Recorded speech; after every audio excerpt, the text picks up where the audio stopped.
আসসালামু আলাইকুম। বিবিসি আন্তর্জাতিক নিউজে আপনাকে স্বাগতম। ইরান, ইসরায়েল, হিজবুল্লাহ, হামাস ভয়ানক যুদ্ধ চলছে, জানিয়ে দিব আমাদের হাতে আসা গুরুত্বপূর্ণ আপডেট আন্তর্জাতিক সংবাদ। ইসরায়েলের সামরিক ঘাঁটিকে লক্ষ্য করে হিজবুল্লাহর একের পর এক ড্রোন ও মিসাইল নিক্ষেপ, পাগলে পরিণত হচ্ছেন নেতানিয়াহু। হিজবুল্লাহ প্রধান হাসান নাসরুল্লাহকে হত্যার প্রতিশোধে যেভাবে গর্জে উঠেছে হিজবুল্লাহ বাহিনী, তাতে পুরোপুরি নাস্তানাবুদ হতে চলেছে ইহুদিবাদী ইসরায়েল। হিজবুল্লাহর আক্রমণগুলো এখন এতটাই ভয়ানক হচ্ছে যে যেখানে তারা আক্রমণ চালাচ্ছে সে জায়গা পুরোপুরি মরুভূমিতে পরিণত হচ্ছে। দর্শক, এখনকার প্রতিবেদনে এ বিষয়টি নিয়েই থাকছে গুরুত্বপূর্ণ আলোচনা, তাই অবশ্যই ভিডিওটি সম্পূর্ণ দেখার অনুরোধ জানাচ্ছে। আরও থাকবে ইরানের সম্ভাব্য হামলা, বাগদাদকে সতর্ক করল ইসরায়েল। জানিয়ে দিব ইউক্রেন বিজয়ী না হওয়া পর্যন্ত রাশিয়ার পাশে থাকার অঙ্গীকার ব্যক্ত করেছে উত্তর কোরিয়া। এদিকে এবার গত 48 ঘন্টায় ইসরায়েলি হামলায় 50 ফিলিস্তিনি নিহত। জানাবো যুক্তরাষ্ট্রের ইতিহাসে বিতর্কিত 3টি নির্বাচন, তার মধ্যে এবার একটি হতে চলেছে যেটি নিয়ে বিশ্বজুড়ে চলছে জল্পনা কল্পনা।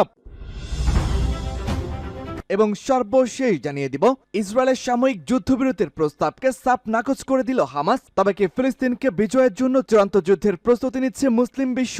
বিষয়টি নিয়ে আন্তর্জাতিক বিশ্লেষকদের আলোচনা প্রতিবেদনে তুলে ধরা হবে, তাই অনুরোধ থাকবে আমাদের ভিডিওটি শেয়ার দিয়ে আপনার বন্ধুদের মাঝে ছড়িয়ে দিয়ে সকলকে সত্য জানার সুযোগ করে দিন। এতক্ষণ শুনছিলেন সংবাদ শিরোনাম, এবারে থাকছে বিস্তারিত। তবে অনুরোধ থাকবে আমাদের ভিডিওটিতে একটি লাইক দিন, এবং আপনি যদি আমাদের চ্যানেলে নতুন হয়ে থাকেন তবে অবশ্যই চ্যানেলটি সাবস্ক্রাইব করে পাশে থাকা বেল আইকনটি বাজিয়ে দিন, যেন আমাদের দেওয়া সকল গুরুত্বপূর্ণ আপডেট সংবাদ আপনি সবার আগে পেতে পারেন। ইসরায়েলের সামরিক ঘাঁটিতে হিজবুল্লাহর ভয়ানক রকেট হামলা। ইসরায়েলের তেল আবিবে একটি সামরিক ঘাঁটিতে রকেট হামলা চালিয়েছে লেবাননের সশস্ত্র গোষ্ঠী হিজবুল্লাহ যোদ্ধারা। সংবাদ মাধ্যমের প্রতিবেদনে বলা হয়েছে, শনিবার ইসরায়েলি সামরিক গোয়েন্দা ঘাঁটিতে রকেট হামলা চালানোর দাবি করেছে লেবাননের হিজবুল্লাহ গ্রুপ। জানা গেছে শনিবার হিজবুল্লাহর 130টি রকেট এবং 10টি ড্রোন দিয়ে ইসরায়েলের বিভিন্ন স্থাপনাকে লক্ষ্য করে হামলা চালানো হয়েছে। এতে অন্তত 19 জন আহত হয়েছেন, এবং এক বিবৃতিতে হিজবুল্লাহ জানিয়েছে তাদের যোদ্ধারা তেল আবিবের উপকণ্ঠে গিলট সামরিক ঘাঁটিকে লক্ষ্য করে রকেট নিক্ষেপ করেছে। গিলট সামরিক ঘাঁটিতে ইসরায়েলের অন্যতম প্রধান গোয়েন্দা অবকাঠামো এবং ইসরায়েলি বাহিনীর ইউনিট 8200 এর অবশিস্থল। এই ইউনিটটি সেনাবাহিনীর গোয়েন্দা বিভাগের ও গোয়েন্দাদের তথ্য সংগ্রহের কাজ করে থাকে। এই ঘাঁটিতে একটি সামরিক গোয়েন্দা স্কুল এবং ইসরায়েলের গুপ্তচর সংস্থা মোসাদের সদর দপ্তরও রয়েছে। মূলত গত 24শে সেপ্টেম্বর থেকে রাজধানী বৈরুতের পাশাপাশি লেবানন জুড়ে ব্যাপক বিমান হামলা চালিয়ে যাচ্ছে ইসরায়েল। ইসরায়েলি সামরিক বাহিনীর দাবি, সশস্ত্র গোষ্ঠী হিজবুল্লাহর অপারেটিভ অবকাঠামো এবং অস্ত্রাগারকে লক্ষ্য করে এই হামলা চালানো হয়েছে। হিজবুল্লাহ পাল্টা আঘাত এনেছে। গত সপ্তাহে লেবাননে অভিযানরত ইসরায়েলি বাহিনী 70 জন সেনাকে হত্যার দাবি করেছে, এবং শক্তিশালী এই সশস্ত্র গোষ্ঠীটি ইসরায়েলকে পুরোপুরি লণ্ডভণ্ড করে দিচ্ছে। সূত্র আনাদোল এজেন্সি টাইমস অব ইসরায়েল। ইরানের সম্ভাব্য হামলা, বাগদাদকে সতর্ক করল ইসরায়েল। ইসরায়েলের নিরাপত্তা সংস্থা অনুমান করেছে ইরাক এবং ইয়েমেনের মিলিশিয়াদের মাধ্যমে হামলা চালাতে পারে ইরান। যদি ইরানপন্থী মিলিশিয়ারা ইরাকের ভূখণ্ড ব্যবহার করে ইসরায়েলে হামলা চালায়, সেক্ষেত্রে বাগদাদকে সতর্ক করেছে ইসরায়েল। লন্ডন ভিত্তিক সৌদি সংবাদ মাধ্যম ইলফা নিউজ এক প্রতিবেদনে এই তথ্য জানিয়েছে। নাম প্রকাশে অনিচ্ছুক ইসরায়েলি কর্মকর্তারা সংবাদ মাধ্যমটিকে জানিয়েছে, ইরান থেকে ব্যালিস্টিক ক্ষেপণাস্ত্র এবং সম্পর্কিত সরঞ্জাম সামগ্রী ইরাকে হস্তান্তর করতে চায় তেহরান।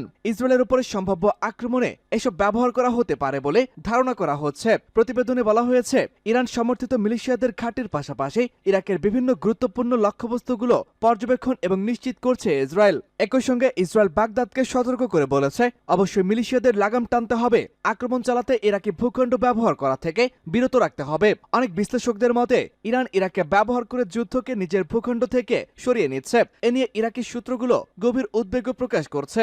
এর আগে গত 1 অক্টোবর ইসরায়েলকে লক্ষ্য করে প্রায় 200টি মিসাইল ছুড়েছিল ইরান। হামাস প্রধান ইসমাইল হানিয়া, হিজবুল্লাহ প্রধান হাসান নাসরুল্লাহ এবং ইসলামিক রেভলিউশনারি গার্ড কোরের কমান্ডার ব্রিগেডিয়ার জেনারেল আব্বাস নীল ফৌরসানের হত্যাকাণ্ডের প্রত্যুত্তরে ইসরায়েলে এই হামলা চালানো হয়েছে বলে জানিয়েছিল তেহরান। তবে এসব ক্ষেপণাস্ত্রের অধিকাংশই লক্ষ্যবস্তুতে আঘাত হানার আগেই ভূপাতিত করার দাবি করেছে ইসরায়েল। ইসরায়েলের প্রধানমন্ত্রী বেনিয়ামিন নেতানিয়াহু বলেছিলেন, ইরান ভুল করছে এবং এর মাসুল তাদের দিতে হবে। আর 1 অক্টোবর ক্ষেপণাস্ত্র হামলার জবাবে 26 অক্টোবর শনিবার রাতে ইরানে হামলা চালায় ইসরায়েল। ইসরায়েলের হামলায় 4 সেনা নিহত এবং সীমিত ক্ষয়ক্ষতি হয়েছে বলে দাবি করেছিল ইরান। তবে হামলায় নিজেদের সব লক্ষ্যবস্তু অর্জিত হয়েছে বলে সফলতার দাবি করেছিলেন নেতানিয়াহু। ইরান দাবি করেছে ইসরায়েল ইরাকের মাটিকে ব্যবহার করে আক্রমণ চালিয়েছে। জাতিসংঘেও ইরাক এ নিয়ে আনুষ্ঠানিক অভিযোগ দিয়েছে।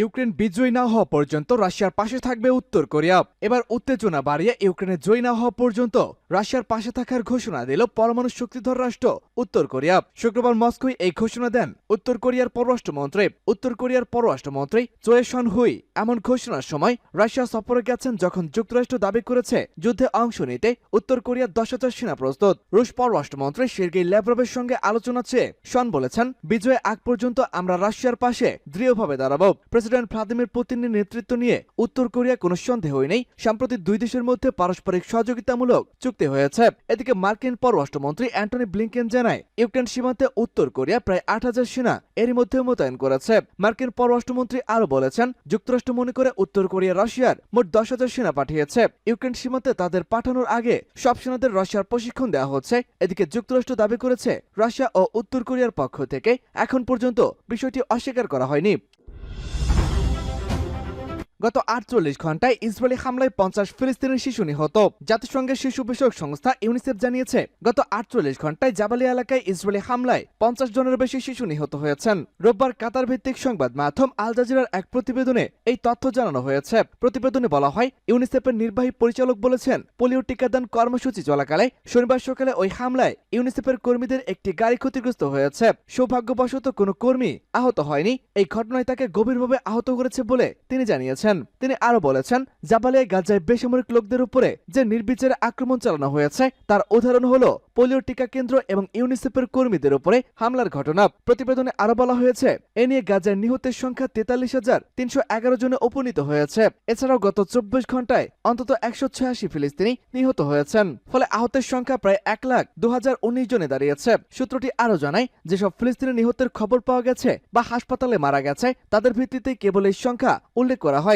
অনেকে হাসপাতালে আসার আগেই মারা গিয়েছেন, কেউ ধ্বংসস্তূপের নিচে চাপা আছে, অনেকে এখনো নিখোঁজ রয়েছে। তাদের সংখ্যা যুক্ত করলে উল্লেখিত সংখ্যার চেয়ে অনেক গুণ বেশি হয়ে যাবে। সূত্র আল জাজিরা। যুক্তরাষ্ট্রের ইতিহাসে বিতর্কিত 3টি নির্বাচন। মার্কিন যুক্তরাষ্ট্রকে বলা হয় বিশ্বের সবচেয়ে প্রাচীনতম গণতান্ত্রিক দেশ। এত দীর্ঘ সময় ধরে দেশটিতে এই রাজনৈতিক অবস্থা টিকে থাকার পেছনে মূল কারণ হলো জনমনে নির্বাচনের গ্রহণযোগ্যতা ও বহুনিষ্ঠতা। তা সত্ত্বেও সব নির্বাচনই বিতর্কের ঊর্ধ্বে নয়। মার্কিন প্রেসিডেন্ট নির্বাচনের 200 বছরের ইতিহাসে অন্তত 3বার নির্বাচনের ফল নিয়ে বিতর্ক হয়েছে। নিউ ইয়র্ক টাইমসের প্রতিবেদনে এই বিষয়টি স্পষ্ট জানানো হয়েছে। গৃহযুদ্ধের অবসান ঘটানোর প্রায় 1 দশক পরেও যুক্তরাষ্ট্রের উত্তর ও দক্ষিণের বাসিন্দাদের মধ্যে মতভেদ ছিল। ডেমোক্রেটিক পার্টি স্যামুয়েল টিলডেন ও রিপাবলিকান পার্টির রাদারফোর্ড বি হুসাইনের মধ্যে নির্বাচনে কে জিতবেন তা পরিশেষে দক্ষিণ 3 অঙ্গরাজ্যের ফলাফলের উপরে নির্ভর হয়ে পড়ে। এই 3টি অঙ্গরাজ্যে ভোটের ফল নিয়ে বিতর্ক দেখা যায়। এসব অঙ্গরাজ্যের সমর্থন ছাড়া উভয় প্রার্থী কেউ